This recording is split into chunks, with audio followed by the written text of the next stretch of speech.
Boa noite, pessoal. Sejam bem-vindos ao 44º Culto do Evangelho de Jesus no Lar. Oi, pessoal.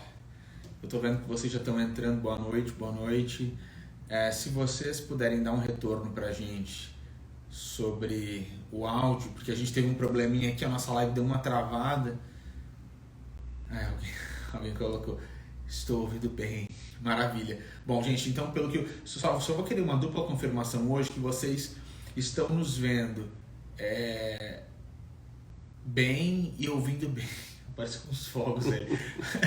Apareceram uns fogos ali. Bom, maravilha, então, gente, vocês estão falando que tá tudo certo, o nosso som tá ótimo. Então vamos começar. Tá perfeito, maravilha. Bom, então como o Geraldinho comentou, nós estamos no culto de número 44, estamos aí há mais de 44 semanas percorrendo o texto do Evangelho segundo o Espiritismo, e hoje nós estamos no capítulo 13, nas instruções dos Espíritos, no item A Beneficência. Então, para quem está acompanhando conosco, usando também o texto do Evangelho, nós estamos posicionados dessa forma hoje. Quero saber se você quer falar alguma coisa antes de nós. Não, nós vamos até começar com esse texto que, só para lembrar, é o item 11 deste capítulo.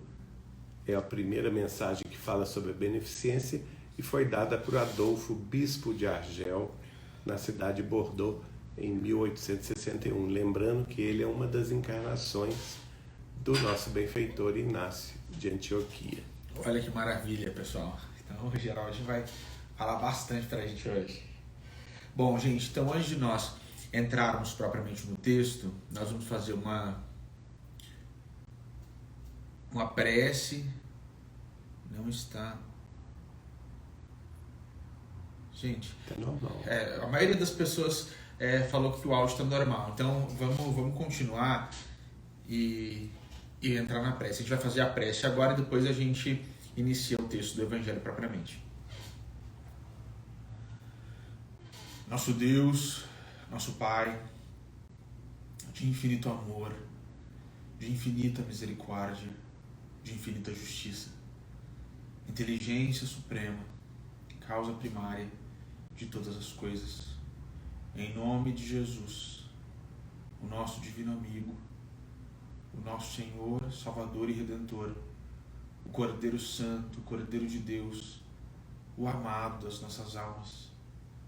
Nós todos nos reunimos aqui na noite de hoje, rogando, Jesus, a Tua presença no nosso meio.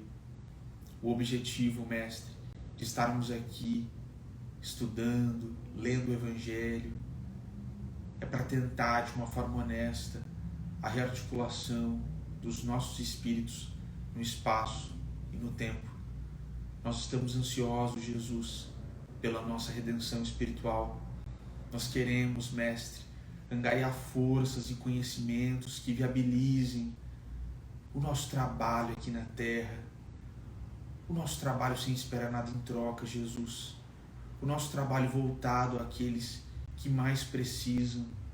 Nós queremos, Mestre, ser fiéis, nós queremos ser a figura do depositário fiel em quem o Senhor apostou e conseguiu com sucesso e eficiência dar os frutos esperados. Nesse sentido, Mestre, ajuda-nos a ter a disciplina necessária para continuar a caminhada cristã. Ajuda-nos, Senhor, a sempre olhar para frente, a ter os nossos pensamentos voltados sempre, Jesus, para a Tua linda face.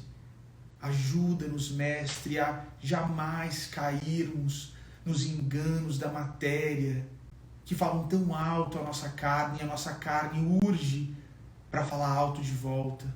Ajuda-nos, Jesus, a escolher a espiritualidade em detrimento do materialismo. Nós sabemos, Senhor, que não é fácil atravessar o caminho apertado para chegar a essa porta estreita, mas nós sabemos, Jesus, que quando nós estivermos ao lado daqueles que nós mais amamos, diante da Tua santa presença, tudo vai valer a pena. Nós cremos nisso, Jesus, e Te dizemos que no Teu nome santo Jesus Cristo de Nazaré está ancorada a nossa esperança.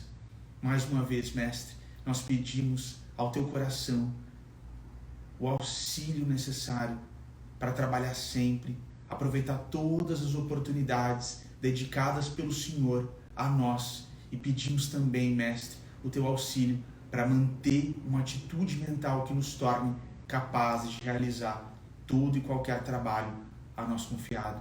Antes, Senhor, de iniciarmos aqui o nosso estudo, ainda queremos pedir por todos aqueles que sofrem na face da terra, aqueles que choram, que estão aflitos, desesperados, sem fé nos dias do porvir. Pedimos, Jesus, que a paz que vem do Teu coração caia sobre todos nós nessa hora, trazendo a certeza de que tudo passa nessa vida e de que só o Teu nome e a Tua palavra são suficientemente fortes para reinar para todo sempre.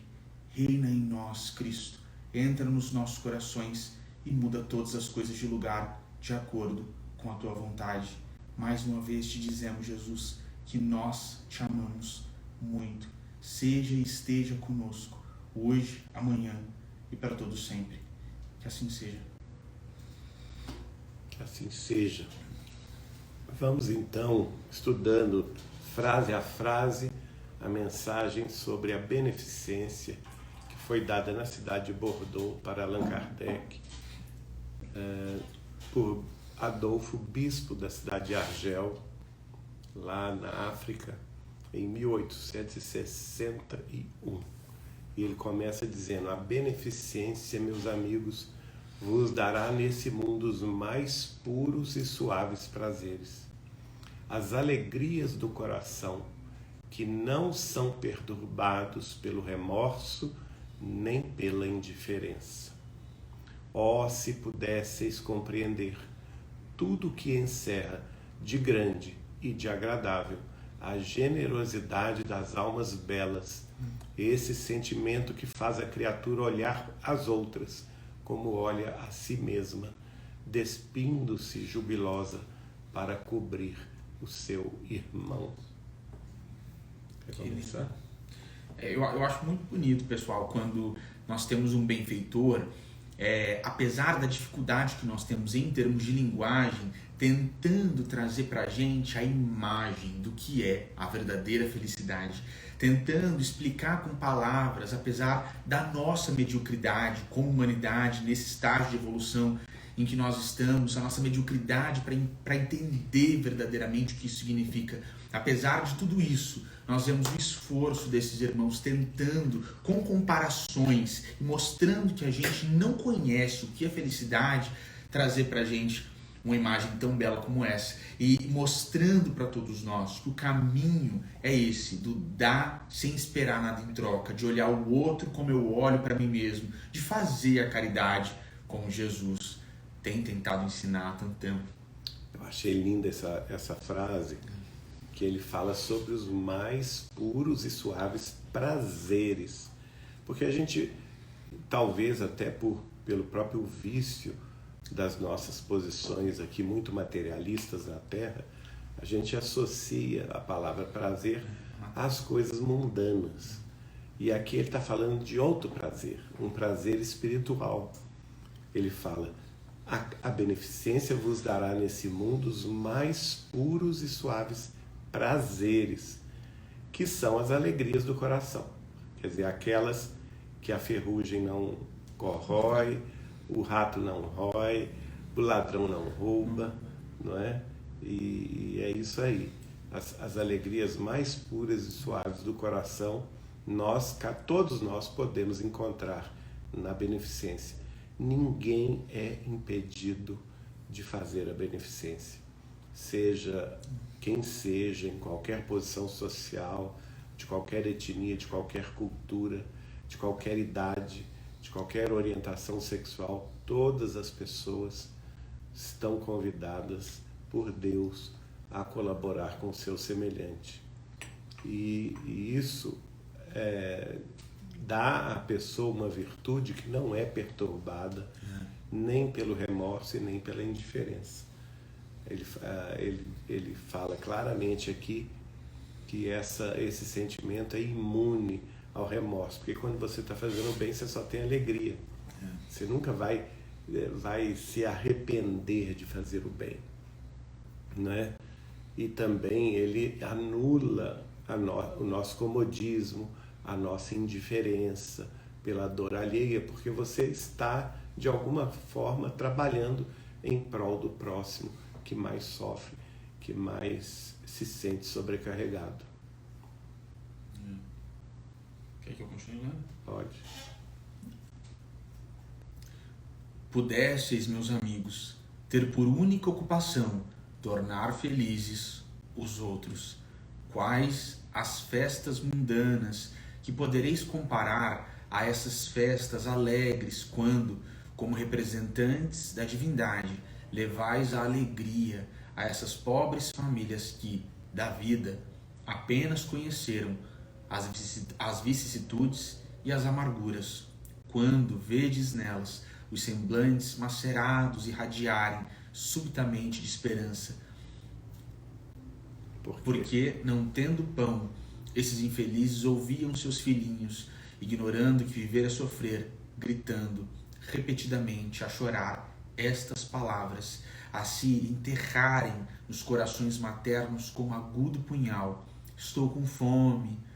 Oh, compreendei como são deliciosas as impressões daquele que vê renascer a alegria onde um momento antes só havia desespero. É muito, muito forte essa parte também.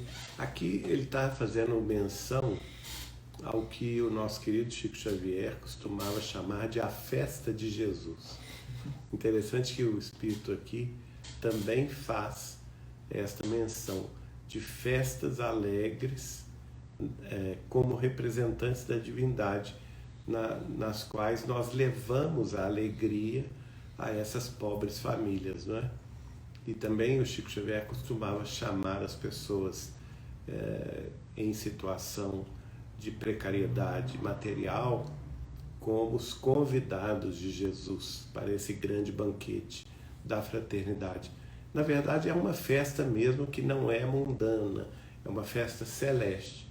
Quando você traz alegria ao coração entristecido, quando você dá esperança a alguém que já tinha perdido todas as razões para confiar, não é? Então você está resgatando aquela alma para Deus, no sentido de uma nova força, de uma nova coragem. Ela se sente com mais disposição de lutar e vencer, de perseverar no caminho do bem.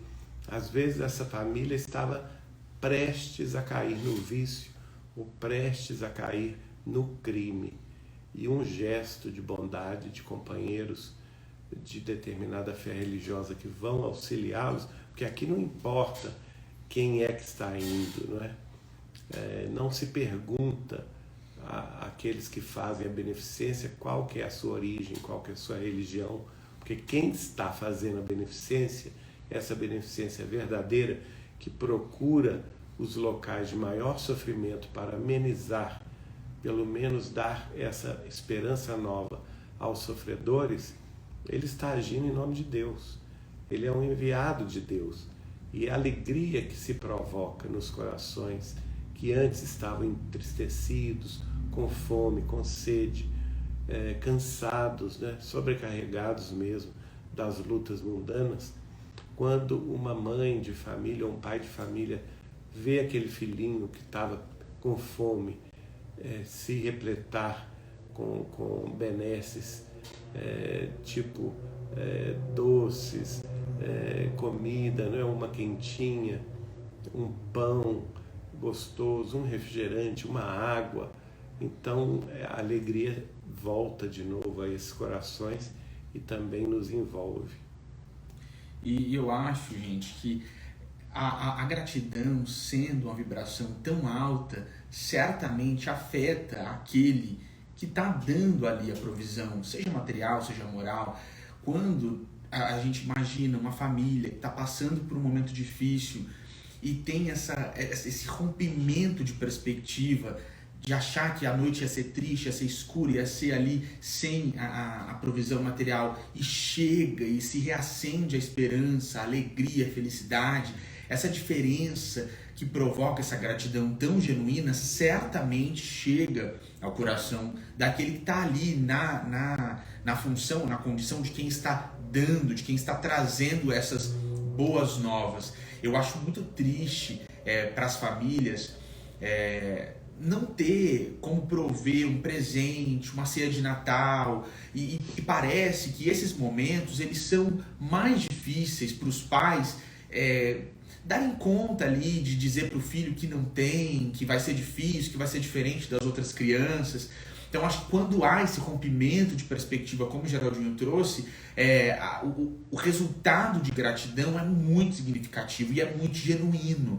Porque para quem está passando fome, enquanto aquela fome não acaba, ela é infinita. Ela é um momento de angústia, de dor, que parece que não vai ter fim. Então quando chega aquela provisão, aquele outro lado da moeda, quando chega aquele anjo ali enviado por Deus para colocar um fim nessa situação de dificuldade, de desumanidade, de falta de dignidade, com certeza é um momento em que as vibrações mais puras acontecem, as energias ali são trocadas e certamente, como dizia sempre Francisco de Assis, é em dando que se recebe. Então é por isso que o Espírito fala que se a gente entender o quão precioso é esse momento e como isso vale a pena, é o que ele fala aqui, nós passaríamos a vida tentando fazer as outras pessoas mais felizes. Eu acho que nós estamos num momento, aí o mês de dezembro é um mês muito em que a gente sente muito isso, né? Essa coisa, essa urgência de fazer o bem.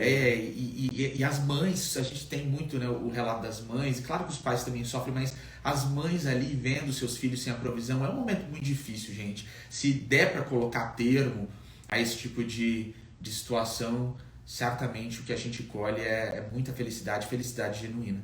E olha essa frase que você leu no final, né?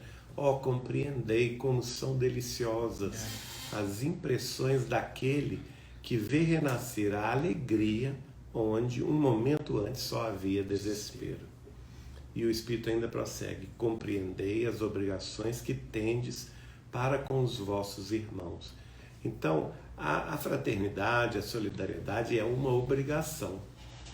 Não é nada que seja característica que você é um ser elevado, um ser superior. Nada disso. É uma obrigação de todos nós, principalmente nós, de quaisquer escolas cristãs.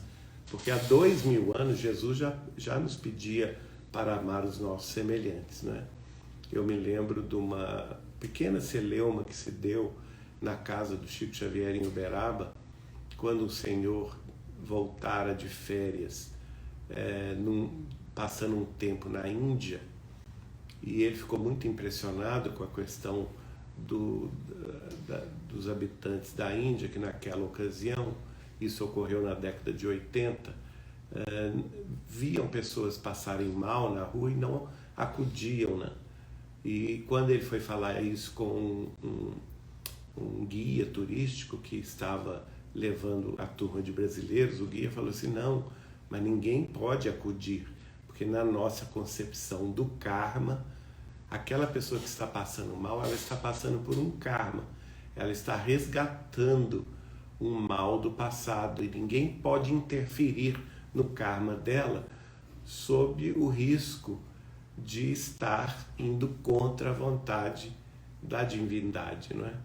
E aí esse senhor viu isso, ficou muito chocado, voltou ao Brasil, ele era espírita, foi conversar com o Chico Xavier, eu estava presente, e aí ele perguntou: Chico, como fica a doutrina espírita diante desse cenário dos hindus, uma vez que nós, dentro da doutrina espírita, também compreendemos que existe a lei do karma, o resgate ou a expiação daqueles que em vidas passadas fizeram os outros sofrer e que agora estão passando pela pena de talião, estão sofrendo o mesmo sofrimento que eles impingiram aos outros.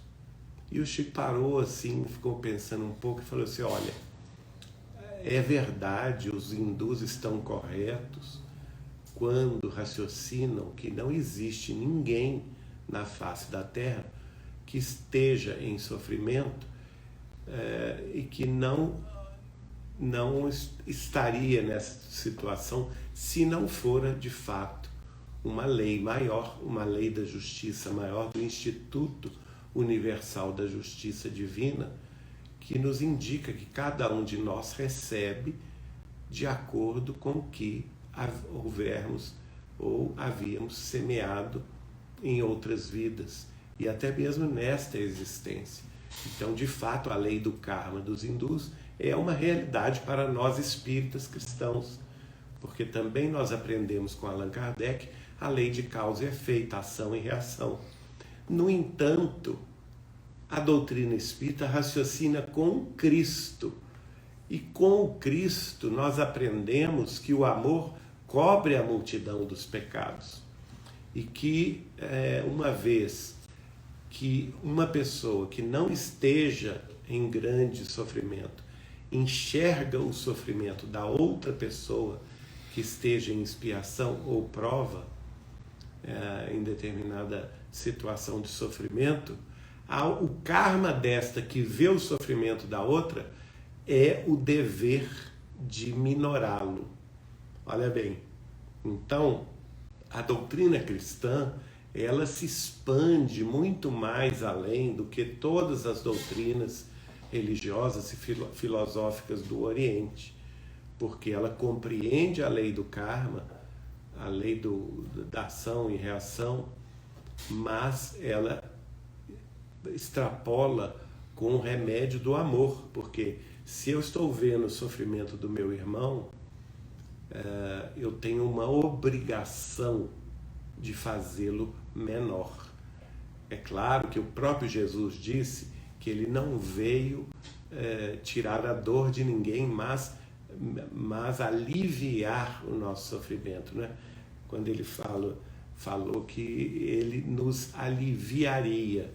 Ora, é aliviar do peso, da carga excessiva. Ele próprio dizia que com ele, com Jesus, o fardo seria leve, não é? E o jugo seria suave com Jesus, ao passo que o fardo do mundo é pesado e o jugo do mundo é terrível. Então, nós temos que raciocinar aqui. Compreendei as obrigações que tendes para com os vossos irmãos. Nós temos essa obrigação. Quando nós vemos o sofrimento do outro, a nossa obrigação é, sim, fazer com que essa outra pessoa tenha uma vida melhor, mais confortável, e o que nós pudermos fazer para minorar ou diminuir o sofrimento do outro é nossa obrigação. E sendo nossa obrigação, o que acontece com a pessoa que não cumpre a própria obrigação? É a grande pergunta que se faz na doutrina espírita a esse respeito. Porque o mal que eu deixo de fazer já é um bem. Exato. Mas o bem que eu deixo de realizar é um mal. Né? É a questão 642. Pessoal, isso que o Geraldinho tá falando aqui me fez lembrar, porque Jesus traz a lei do amor em vários momentos do Evangelho. Mas no Evangelho de Lucas a conversa é um pouco diferente. Lá no capítulo 10, quando Jesus fala com aquele perito na lei sobre a lei, ele fica sem graça, porque ama a Deus, né, sobre todas as coisas, ama o seu próximo como a ti mesmo, mas ele fica sem graça ali numa situação de desconcerto, e ele pergunta para Jesus: quem é o meu próximo? E nesse momento Jesus traz a parábola do bom samaritano, para mostrar que o próximo era aquele, como o Geraldinho está falando, que estava naquela situação ali de necessidade, e mostrando que era obrigação de quem passasse de urgência, e era obrigação de quem passasse por ele dar o auxílio de que ele precisava. Então passa um sacerdote, passa um levita, não auxiliam, passa um samaritano, auxilia, e aí Jesus volta a pergunta para o perito na lei: quem você acha que cumpriu, né, com as suas obrigações? E aí ele tem que falar aquele que para ele agiu com auxílio. Então quando nós percebemos essas novas leis que Jesus traz, da beneficência, do amor, da caridade, do afeto, do carinho, né, sendo aí todas resumidas nessa nova lei do amor, rompendo com o Velho Testamento, fica claro para todos nós que nós temos a obrigação de fazer o bem, como os Espíritos nos dizem aí no Livro dos Espíritos, no limite das nossas forças, porque toda possibilidade que a gente tem de fazer o bem é um talento. E a gente, indo para essa análise mais temática do Evangelho, se nós não darmos conta do talento, ou fizermos como aquele irmão que enterrou o talento, até o talento que nos foi dado nos será tirado. Então até a possibilidade que eu tenho de fazer o bem vai ser retirada e eu volto geralmente numa condição de dor, de necessidade, para eu aprender a amar o próximo, para eu aprender a reequilibrar minha consciência e aí passar por essas situações, como o Espírito traz aqui, de remorso e indiferença, porque eu vou ter remorso e culpa de não ter dado conta dos talentos que eu recebi de Deus. Agora ler aqui, a partir daqui. Ide. Então o Espírito continua. Ide ao encontro do infortúnio. Ide em socorro, sobretudo, das misérias ocultas, por serem as mais dolorosas. Ide, meus bem-amados, e recordai-vos destas palavras do Salvador. Quando vestirdes a um destes pequeninos, lembrai-vos de que é a mim que o fazeis. Olha que interessante, gente, porque essa passagem aqui do Evangelho está no capítulo 25 de Mateus, né, quando Jesus traz esse ensinamento para a gente. E antes desse ensinamento tem justamente a parábola dos talentos. Então Jesus, nesse capítulo 25, quando ele vai falar do julgamento das nações, mostra para a gente que nós recebemos um talento proporcional àquilo que nós precisamos desempenhar. Então, ninguém precisa, o Geraldinho fala isso, ninguém precisa escalar o Monte Everest, você tem que dar conta do seu talento. Fazer de acordo com aquilo que você receber de Deus. Já pode fazer. Já pode fazer, você vai fazer, né, de acordo com as suas possibilidades. Esse é o seu papel, essa é a sua missão. Mas, depois de trazer a parábola dos talentos, Jesus traz um texto claro sobre caridade. Então, dá de comer àquele que tem fome, dá de vestir àquele que está sem roupa, matar a sede daquele que tem sede. E quando eles se espantam ali na lição do Cristo, né, segundo ele, e eles dizem, nossa mestre, mas quando nós te ajudamos, te demos de comer, te demos de vestir, te demos de beber, ele vai dizer, sempre que vocês fizeram a um desses pequeninos, a mim o fizeram. Da mesma forma, quando eles perguntarem aqueles que na tradição bíblica seriam os amaldiçoados, mestre, quando nós não te demos comida, não te demos bebida, não te vestimos, ele vai dizer da mesma forma, quando a um desses pequeninos deixaste de fazer, a mim também o deixaste.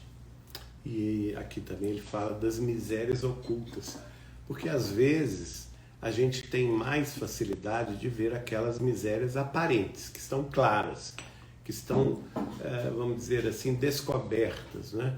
Aquele irmão que está na rua, o morador ou a criança abandonada, morador de rua, aqueles que estão passando, por exemplo, nas grandes calamidades, uma enchente, por exemplo, aquele que perdeu a casa, que perdeu os pertences na enxurrada e assim sucessivamente. Mas aqui ele está nos convidando a ver, sobretudo, as misérias ocultas.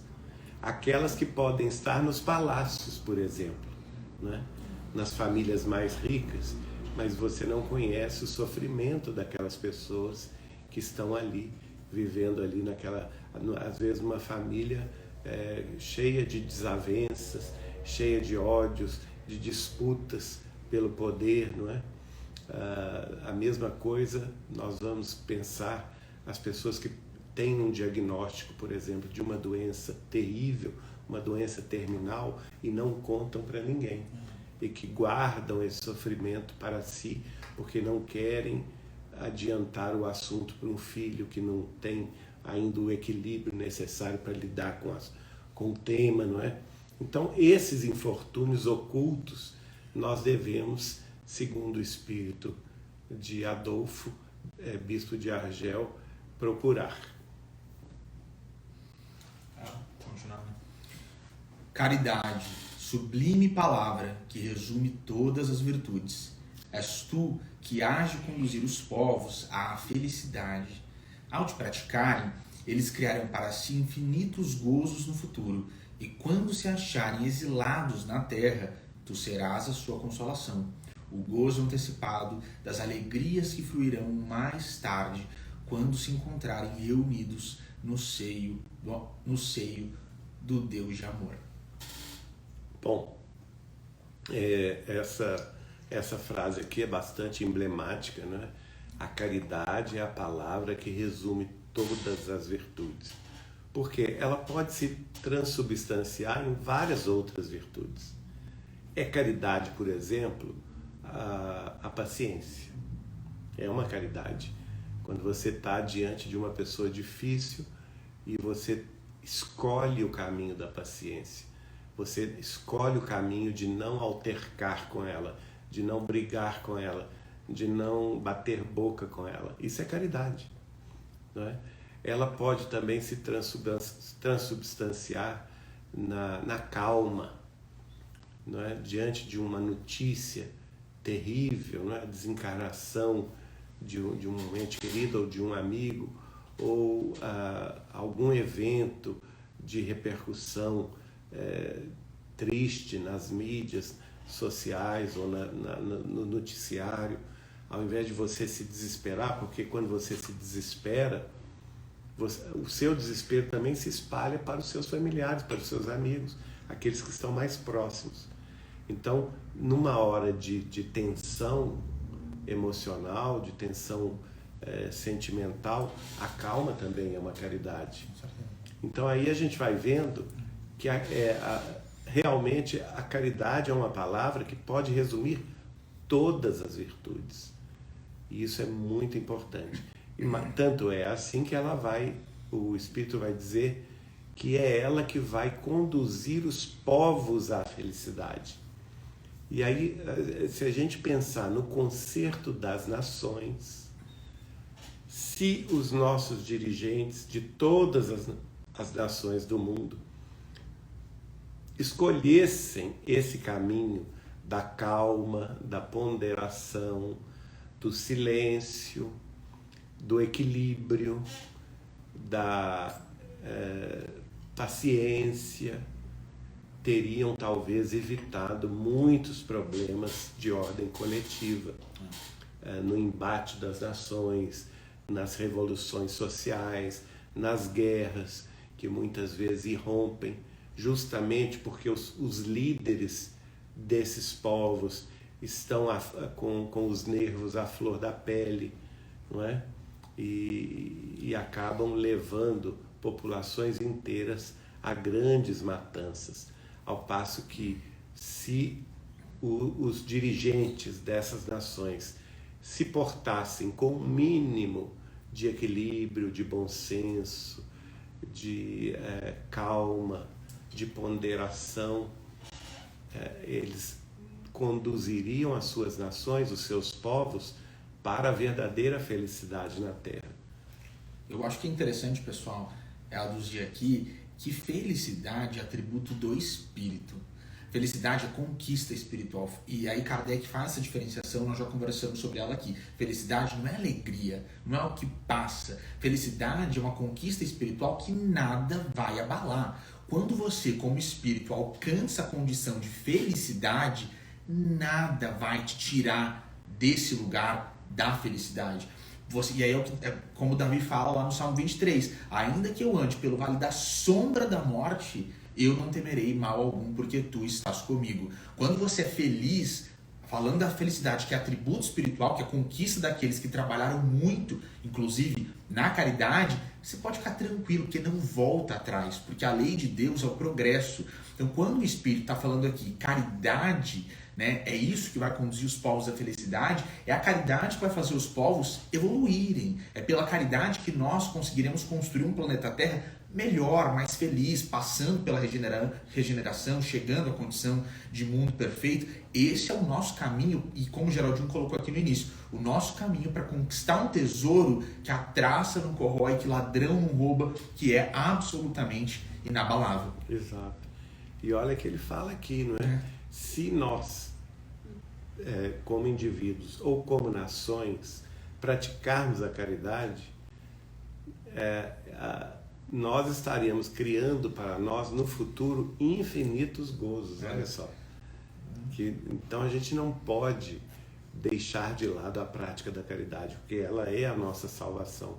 Exatamente, a salvação. Salvação. Do que a Bíblia fala tanto, né, da salvação. Essa é a salvação. A salvação. Salvação de nós mesmos, do nosso lado inferior, da nossa mediocridade, da nossa animalidade. A caridade é a nossa humanização, a caminho da nossa cristianização. Então, prossegue o Espírito dizendo sobre a caridade: foste tu, virtude divinal, que me proporcionaste os únicos momentos de felicidade de que desfrutei na terra. Olha aí o Espírito falando igualzinho a irmã Rosália, lembra? Na mensagem que nós já analisamos da irmã Rosália, ela também disse isso, que as alegrias genuínas, a felicidade genuína que ela viveu na terra, e aqui também o Adolfo, bispo de Argel, está dizendo a mesma coisa, foram aqueles momentos, únicos momentos de felicidade que foram desfrutados por eles quando justamente estavam praticando a verdadeira caridade. Possam os meus irmãos, prossegue ele, possam os meus irmãos encarnados crer na palavra do amigo que lhes fala. É na caridade que deveis buscar a paz do coração, o contentamento da alma, o remédio contra as aflições da vida. E aqui é muito bonito porque, pensem bem, ele está fazendo uma exortação aqui. Acreditem em mim. Eu estou dando a minha palavra porque eu vivenciei isso. É alguém que está nos trazendo o exemplo de que ele participou, de que ele vivenciou a verdadeira felicidade com a caridade. E nós sabemos que antes de Adolfo, bispo de Argel, ele teve vidas dedicadas ao Cristo, né? Ele esteve próximo de Francisco de Assis, na Úmbria do século XII, né? Ele esteve no século I e II como discípulo de João Evangelista, na pele de Inácio de Antioquia. Então é alguém que realmente conhece a caridade profundamente. Por isso ele nos exorta: acreditai em mim. E aqui ele vai dizer uma coisa importante, não é? Que ele diz: a paz do coração nós só encontramos na caridade. Muita gente não tem paz, vive em aflição, vive em atribulação, porque talvez dedique muito tempo das suas horas às coisas do mundo, às coisas passageiras, ou aos desejos pueris, aqueles que ficam no mundo, que nós não vamos levar essas realizações mundanas, né? Essas conquistas mundanas, como fama, como dinheiro, como projeção social, como poder, como destaque na vida social. Isso a gente não leva para o além-túmulo. A gente só leva aquilo que a gente pode carregar, que são todas as conquistas das virtudes. O resto fica tudo aí. Então, para a gente ter paz do coração, é preciso fazer a caridade. A mesma coisa, o contentamento da alma. Quanta gente está descontente consigo mesma, quantas pessoas estão atribuladas interiormente, não é? Que se sentem assim, inquietas, vivem numa inquietude, não estão satisfeitas com nada, vivem reclamando de tudo e de todos, de todas as situações, de todas as pessoas que a rodeiam. Então, uma pessoa que realmente ainda não encontrou o contentamento da alma, que está muito distante do contentamento do corpo, que talvez ela procure. Não, e um mata o outro. O contentamento do corpo aniquila o espírito. Exato. E aqui tem, então, no trecho final, ele dizendo que a caridade é o verdadeiro remédio contra as aflições da vida. Olha só, então é um medicamento divino a caridade, que deve ser usado sem moderação. E é interessante ele chamar todos nós para acreditar na mensagem, sabendo que nós, enquanto humanidade, procuramos o remédio em muitas outras coisas, de uma forma desenfreada, iludida e tosca, ilusória, né?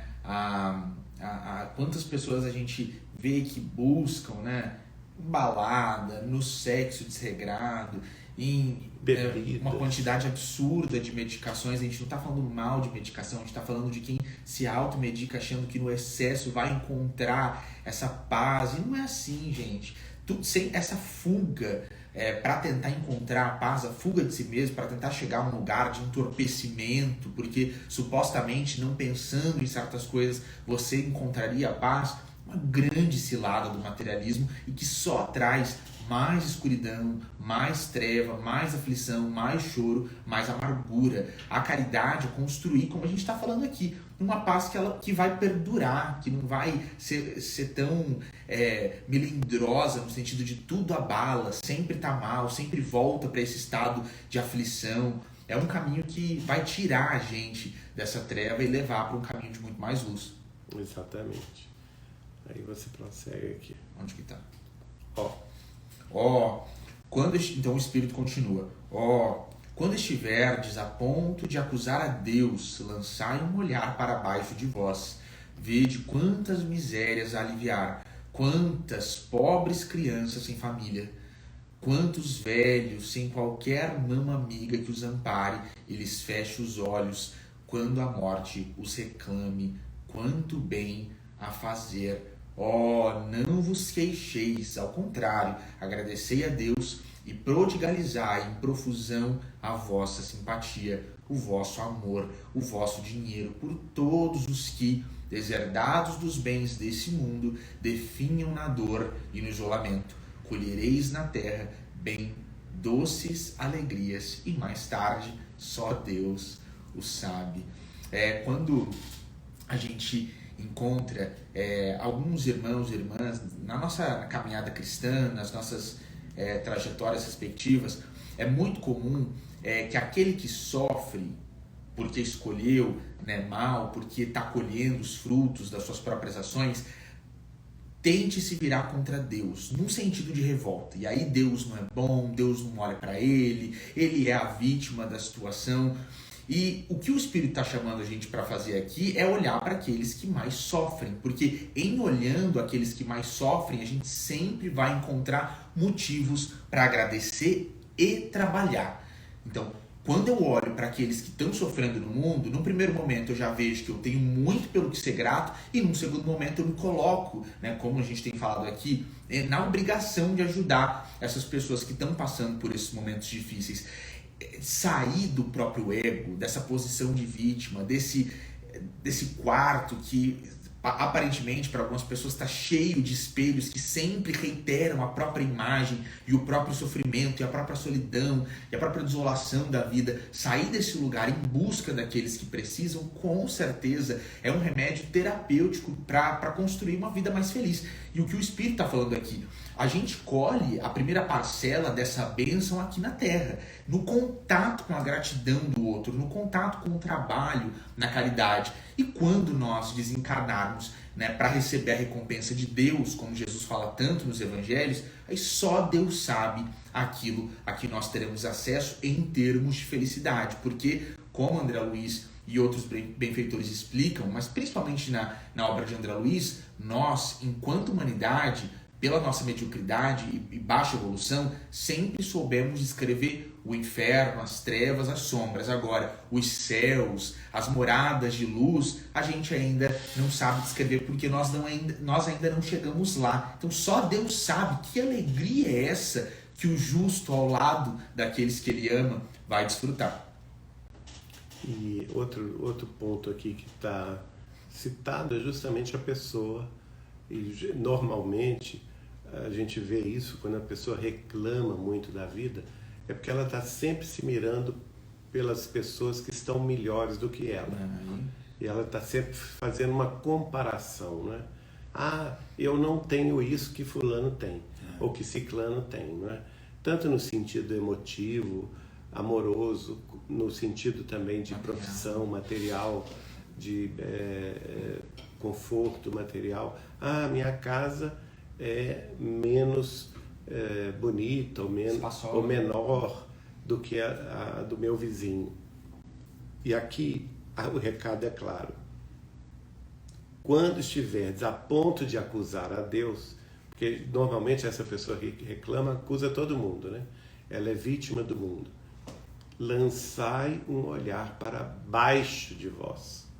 Vede quantas misérias a aliviar e quantas pobres crianças sem família, quantos velhos sem lar, sem qualquer mão amiga que os ampare e feche os olhos quando morrer.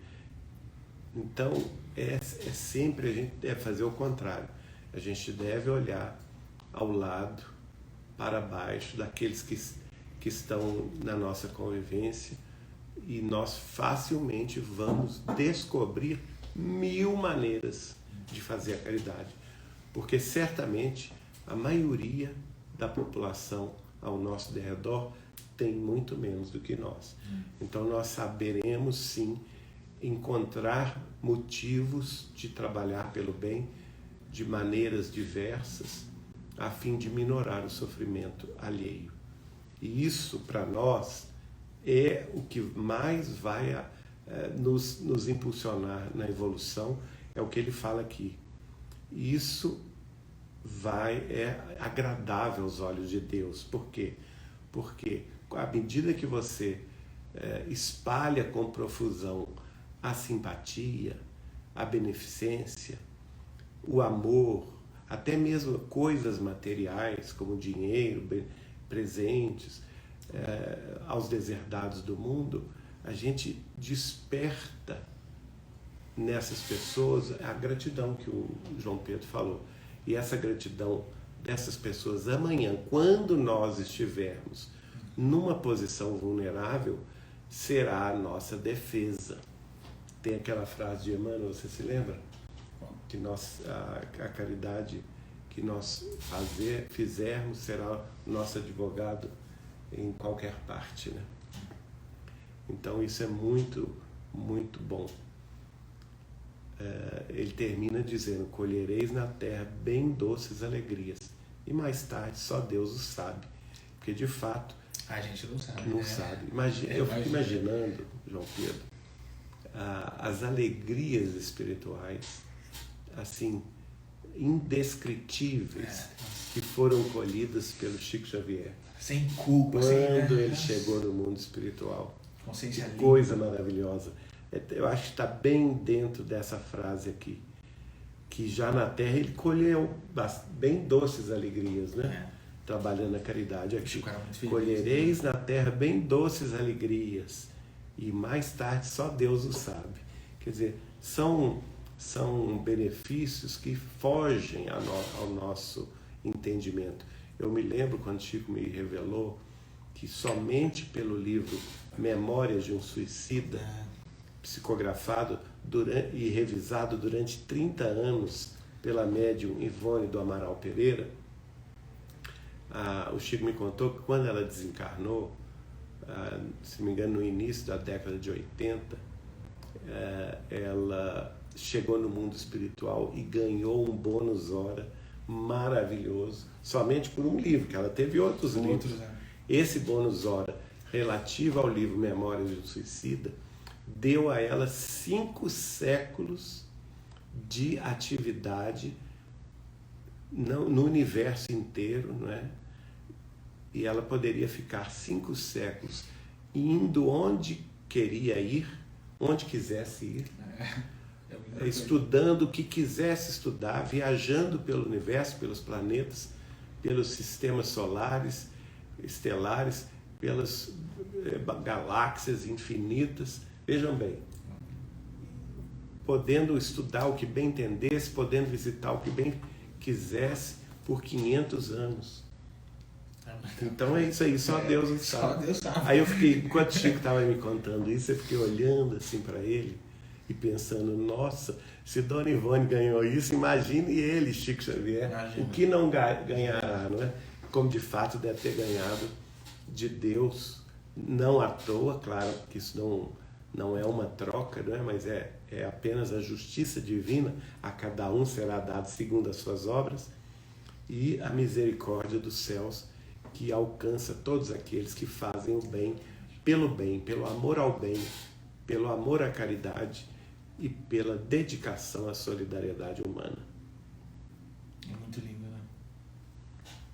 Bom, pessoal, então nós chegamos ao fim aqui dessa instrução do Bispo de Argel, Adolfo. Na semana que vem a gente segue na mensagem, uma mensagem um pouco maior, né? Do São Vicente de Paulo. E antes de nós fecharmos aqui, a gente lembra que na semana que vem nós estaremos aqui, na quinta, às 8h30, que todos os vídeos aqui do Instagram estão sendo reproduzidos no canal do YouTube, o Saber Espiritismo. E também no Meta Facebook. Agora eu vi a mensagem da Fran ali. No Meta Facebook do Portal Saber Espiritismo, no Saber Espiritismo, na Casa de Chico Xavier e no Transição Planetária Data Limite. E aí, pessoal, antes de nós fecharmos aqui, o Geraldinho vai fazer uma prece, e aí a gente fecha, salva o vídeo e se encontra na semana que vem.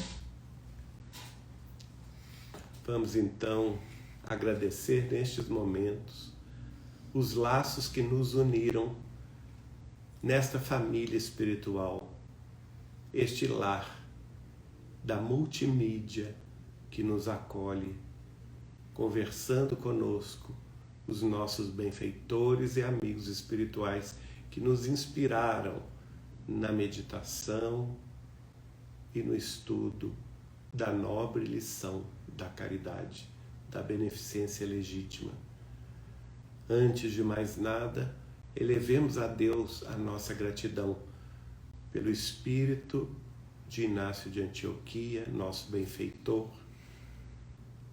que na oportunidade de uma vida em África, como bispo de Argel, Adolfo, nos deixou tão grandes lições, que nos fez refletir tão profundamente sobre as benesses espirituais, as verdadeiras alegrias do espírito que nos são proporcionadas pelo bem fazer.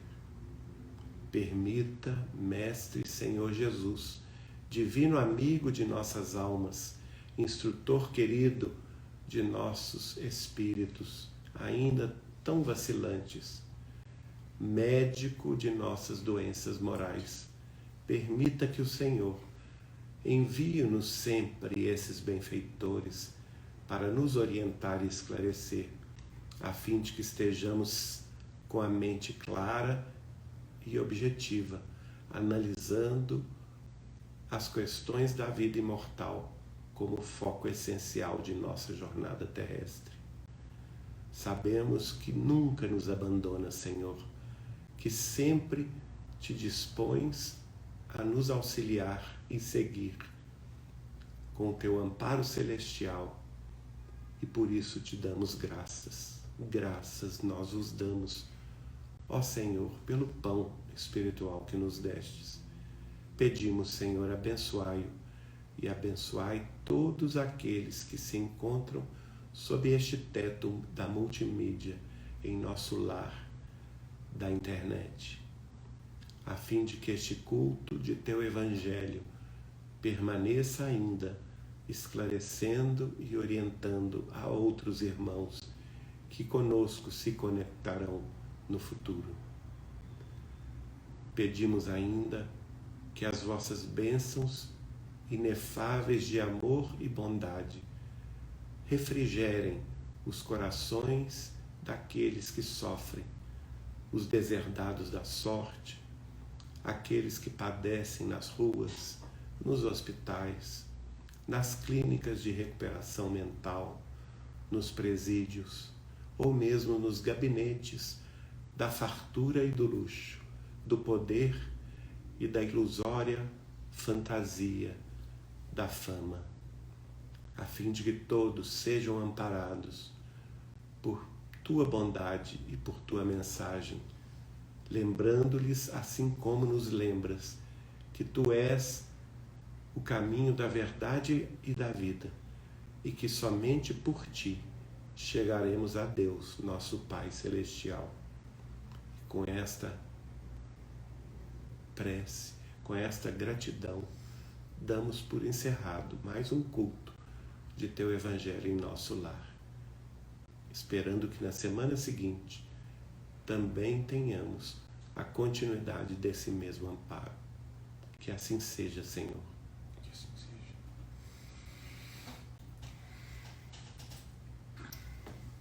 Bom, pessoal, então a gente vai fechar aqui a live agora e a gente se encontra na semana que vem.